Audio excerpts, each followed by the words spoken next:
Inception, Full Retelling. Part 1, Dreams and Thieves. Hello everyone. Today we enter the world of shifting realities, dream architecture, and layered consciousness. A world where time bends, gravity twists, and nothing is ever quite what it seems. This is Inception, a film that challenges not only its characters, but us, the viewers, to ask, what is real? And what is merely a dream we've chosen to believe? Let's begin. A man lies on a beach. His face is weathered, half buried in sand. Waves crash against the shore. In the distance, armed guards approach. They drag him into a vast, dimly lit room where an old man waits beside a spinning top. The man is Dom Cobb. The old man is Saito, though aged and frail. There's recognition, but also confusion. The moment feels like a memory, or maybe a dream. Suddenly, we're in a sleek, modern Japanese apartment. A younger Saito sits across from Cobb and his partner Arthur. They're discussing the secrets hidden deep in the mind. Cobb is trying to extract corporate secrets from Saito's subconscious by entering his dreams. But Saito knows. He's testing them. The apartment begins to tremble. Water bursts through the walls. Furniture shakes. Cobb's dream is collapsing. He wakes up, or thinks he does. He finds himself in a crumbling building, then in a warehouse. Finally, he awakens for real on a train, with Arthur beside him. It was a dream within a dream. The mission failed, but Saito isn't angry. He's impressed. He offers Cobb a job, not to steal an idea, but to plant one. Inception. It's supposed to be impossible. Ideas can't be forced, only inspired. But Cobb has done it before. Dom Cobb is more than a dream thief. He's a fugitive. He can't return to the United States. He's accused of a crime he didn't commit, the death of his wife, Mao. She's gone, but her shadow haunts his subconscious. Every dream he enters, Mal appears, seductive, dangerous, and unpredictable. Cobb misses his children, two small faces he can only glimpse in dreams. Saito promises him this. If Cobb succeeds in planting an idea inside Robert Fischer's mind, he'll make a single phone call. Cobb will go home. No more hiding, no more exile. The target is Robert Fischer Jr., heir to a global energy empire. Saito wants Cobb to make Fischer believe he should dismantle his father's company, a move that benefits Saito's business. But for Inception to work, the idea must feel like Fischer's own. It must come from deep within him. Cobb accepts. It's risky, dangerous, but it's the only path back to his family. To pull it off, Cobb needs a team. Part 2, The Dream Team. Cobb begins assembling his team, each member chosen for a specific skill. This isn't just a mission, it's a complex construction of layered consciousness, and every role is critical. The first recruit is Arthur, Cobb's longtime partner and point man.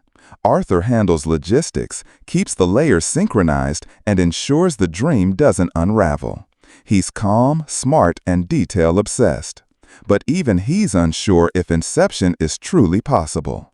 Next is the architect, someone who can design entire dream worlds from imagination. Cobb travels to Paris and seeks out Miles, his father-in-law and former mentor. Cobb needs a new mind, someone untouched by memory or past trauma. That's when he meets Ariadne, a brilliant architecture student. She's curious, sharp, and asks the right questions. Cobb gives her a simple test. Design a maze that takes him 1 minute to solve. She passes easily. Then, he takes her into a shared dream for the first time. They walk through a beautiful Parisian street. Cafes, vendors, conversations in French. Ariadne is amazed. This is your first lesson in shared dreaming, Cobb says. But then, something shifts. The environment begins to fold in on itself. Buildings rise and curl over like waves. The city wraps above them in a surreal arc of stone and glass. Ariadne is exhilarated. She starts manipulating the dream. Mirrors reflect infinity. Staircases bend gravity. But Cobb warns her, never recreate places from your memory. It's too dangerous. That's when Mal appears. Cobb's subconscious lashes out, and Ariadne is violently stabbed by Mal. She wakes up, gasping. Despite the shock, Ariadne agrees to join. She's fascinated, and now she understands. Cobb's dreams are haunted by guilt. Next is the forger, Eames, a suave and witty con artist based in Mombasa. Eames doesn't just impersonate people inside dreams, he becomes them. He can shift appearance, change behavior, and manipulate emotion. Cobb finds Eames playing cards in a smoky back room, scamming tourists. Eames joins the mission without hesitation. He's intrigued by the challenge. Planting an idea is not about being subtle, he says. It's about understanding the subject deeply enough to make him feel it's his own. They also need a chemist, someone who can stabilize deep dream levels. Cobb and Eames find Yusuf, a skilled pharmacologist who develops a sedative strong enough to hold dreamers 3 layers deep without waking them. The final piece is Saito himself. He insists on coming. This isn't just business, it's personal. If Fischer breaks up his father's empire, Saito's company survives. He'll be inside the dream as protection and to ensure the plan goes smoothly. The plan is ambitious. Layer 1. Yusuf's dream, a city setting used to kidnap Fischer. Layer 2. Arthur's dream, a hotel where Fischer is convinced he's under attack.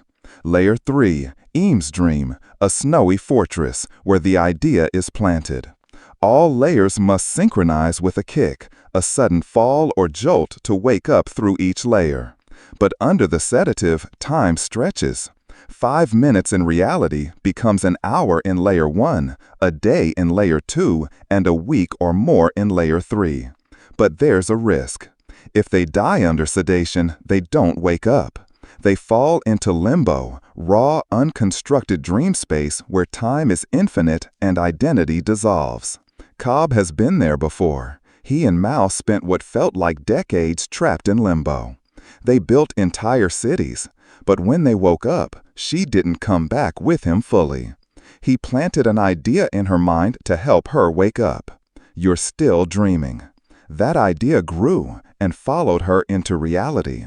She never believed the real world was real again. Eventually, she jumped from a building, convinced she'd wake up. She died.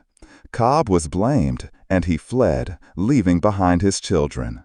The team sets the date. They'll perform Inception on Robert Fischer aboard a trans-Pacific flight from Sydney to Los Angeles. As the plane takes off, each team member checks their equipment, their dream roles, and their countdowns. Cobb closes his eyes, his hand resting on the spinning top, his totem. The line between dreams and reality is about to blur again. Part 3. The descent begins. The plane soars through the night sky. Passengers sleep, unaware of the storm unfolding inside one man's subconscious. The team surrounds Robert Fischer, the target. He sits quietly, unaware that he's moments away from diving deep into a dream. One by one, the team drifts into sleep, sedated by use of special compound. The transition is seamless, and suddenly, rainy city. They awaken in the back of a van. Rain lashes the windows. Thunder rolls overhead. It's dark, grimy, streets slick with water, horns blaring in the distance. The dream has begun. This is Yusuf's level, and things immediately go wrong. As they prepare to grab Fischer, they're attacked, not by people, but by trained projections from Fischer's subconscious. Bullets fly, chaos erupts. In the crossfire, Saito is shot in the abdomen. Arthur panics. If Saito dies here, under heavy sedation, he won't wake up. He'll be lost in limbo. Still, they push forward. They abduct Fischer and take him to a warehouse. The plan is to make him believe he's been kidnapped for ransom and that someone is after his inheritance. Eames impersonates a member of Fisher's own security team and plays the good guy, convincing Fisher they need to find out what his father's final secret was. The idea is simple. Plant a thought in Fisher's head. My father wanted me to break up the company. But for it to take root, it has to go deeper. Belling level. To trick Fisher into trusting them further, they go deeper, into the second dream level. Fisher is sedated again inside the first dream, and everyone drops into Arthur's level. They wake up in a lavish hotel. Bright lights, tall windows, polished floors. This dream is calm, elegant, but under the surface, the stakes are rising. In this level, time stretches again. 1 minute above equals 10 here. Here, Eames becomes a version of Peter Browning, Fisher's godfather and closest advisor. The plan: convince Fisher that Browning planted a secret in his subconscious, something his father never wanted him to find. They push the idea that Fisher must explore his own mind to uncover the truth. Ariadne guides the dream architecture: halls, elevators, elegant suites. Meanwhile, above, Yusuf is driving the van, under heavy gunfire. Every bump, every swerve shakes the lower levels. Time slows. The van falls from a bridge in slow motion, beginning the countdown for the kick, the synchronized jolt that will wake them up through each layer. But they still need to go deeper. Preparing level 3. Back in the hotel, Cobb tells Fisher about dream sharing, introducing him to the idea that people can explore the subconscious together. They stage a scenario where Fisher is told that the only way to unlock his father's secret is to go deeper into his own dream. He agrees. They sedate him again, this time inside level 2, and descend into the third dream. But there's one complication: Mal. Cobb's projection of his wife appears again. She's not supposed to be here. She's dangerous. She exists not as memory, but as guilt, weaponized. In moments of doubt or stress, she breaks through, and she's coming closer. Time is fracturing. In the van, Yusuf is still falling. In the hotel, Arthur prepares the second kick by rigging an elevator to crash at the exact moment the van hits the water. Every level must sync perfectly, or they'll be trapped. But deeper down, things become unstable. Cobb knows the danger. He's been to Limbo before. And if anyone dies in these dreams, they'll go there. And that's exactly what's waiting for them at the bottom. Part 4, the Snow Fortress and Limbo. Level 3, the Snowy Mountain Fortress. The world is blinding white. Thick snow falls across a frozen military compound carved into the side of a mountain. Soldiers patrol the walls, holding rifles. It feels cold, isolated, and hostile. This is Eames' dream, the third level. And time here moves even slower. Fisher awakens in the snow-covered truck. He believes this is his own subconscious and that he must break into the inner vault, a secret chamber where his father left him a final message. The team is split. Eames infiltrates the fortress under disguise, setting explosives and clearing paths. Ariadne stays close to Cobb, who is growing more unstable. Saito, wounded since level 1, joins the fight despite his fading strength. Arthur remains in the hotel above, timing the second kick, a falling elevator. Yusuf, still in the van in level 1, races toward a bridge's edge. Time is slipping. The synchronized kicks are coming fast. Fisher makes it to the vault, but just as he reaches the door, she appears again. Mal. The sabotage. Cobb freezes. Mal's projection has followed them into the third level. She's beautiful, tragic, glowing in the sterile blue light of the dream. She speaks softly, seductively, trying to lure Cobb back into her arms. Then she shoots Fisher. It's too late. His body slumps in front of the vault door. They failed. He's dying, and with the sedative still active, he'll descend into limbo. Cobb and Ariadne look at each other. They have only one option: follow him. They hook up to a fresh sedation line and drop. Deeper than dreams, into raw, undefined consciousness. Water. Limbo, the forgotten city. They fall into a vast, decaying metropolis. Towers crumble into the sea. Streets stretch endlessly beneath a gray, clouded sky. This is Limbo, the place Cobb and Mao once built together, brick by brick. Time here is infinite. Identity dissolves. The city itself is a memory of their love and their collapse.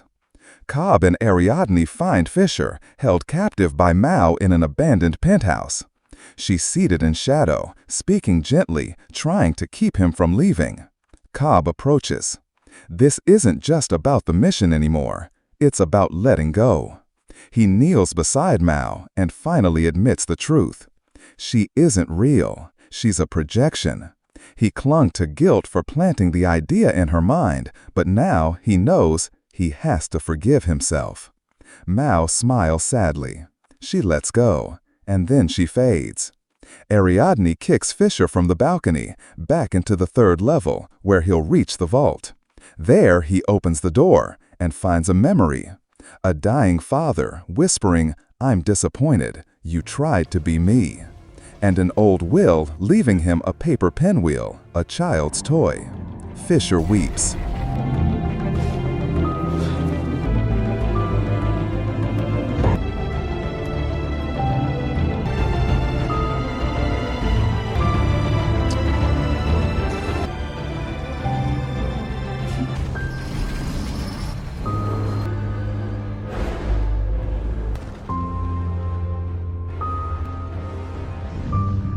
The idea takes hold. My father wanted me to be my own man. Time is fracturing. In level 1, the van is falling. In level 2, Arthur cuts the elevator cables.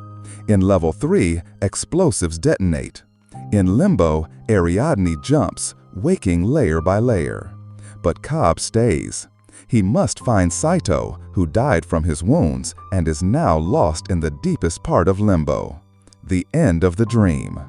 Cobb wanders the empty ruins. Time passes strangely, years, maybe decades. Finally, in a distant room, Cobb finds an aged Saito, seated alone at a long table. A small top spins before him.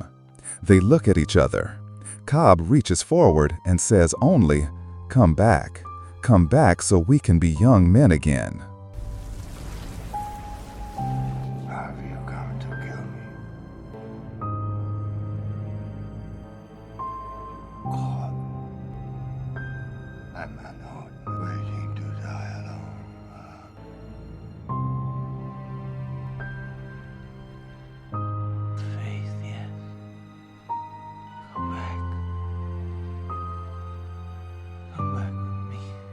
Part 5. Reality or still a dream?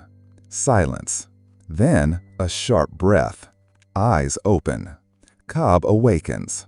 He's back on the plane. The same flight from Sydney to Los Angeles. All around him, the team stirs. Arthur straightens his tie. Ariadne blinks, adjusting to the light. Eames gives a quiet, knowing smile. Yusuf closes his eyes, exhausted. Saito, once aged and distant, sits upright, younger again, recovered, composed. He meets Cobb's gaze. No words, just a subtle nod. It worked. The plane lands. The cabin fills with soft chatter, the rustling of seatbelts. Cobb moves slowly, unsure if this is real, if any of it is real. His heart pounds, but his face remains calm. He walks through customs. The immigration officer scans his passport. "Welcome home, Mr. Cobb." That simple phrase hits like thunder. He collects his bags. Saito makes a call, the one he promised. Cobb doesn't ask questions. He doesn't need to. The world around him feels solid, grounded, real. Returning home. Cobb is met by Miles, his father-in-law. No police, no handcuffs, just open arms. They drive to a house bathed in warm afternoon light, the same house he's seen in dreams. Wooden floors, open windows, the soft sound of laughter from the backyard.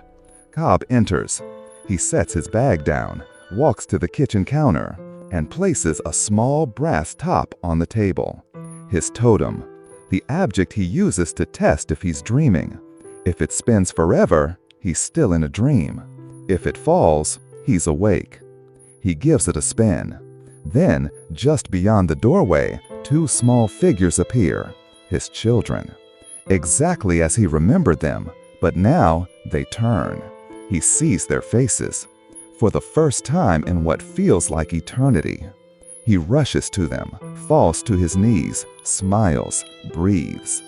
Behind him, the top spins, still spinning, slightly wobbling. The camera closes in and cuts to black. Ghost story. Epilogue. The unanswered question. Was it real?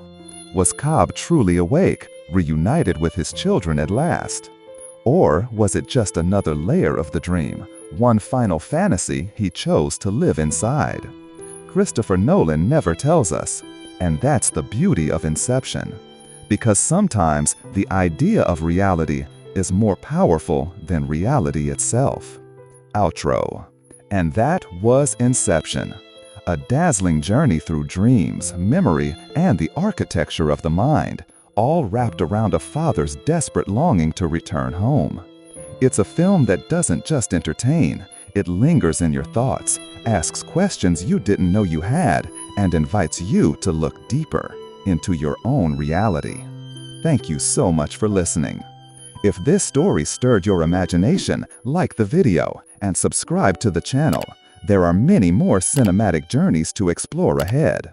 And finally, watch movies, create your own opinion, and let's talk about it in the comments.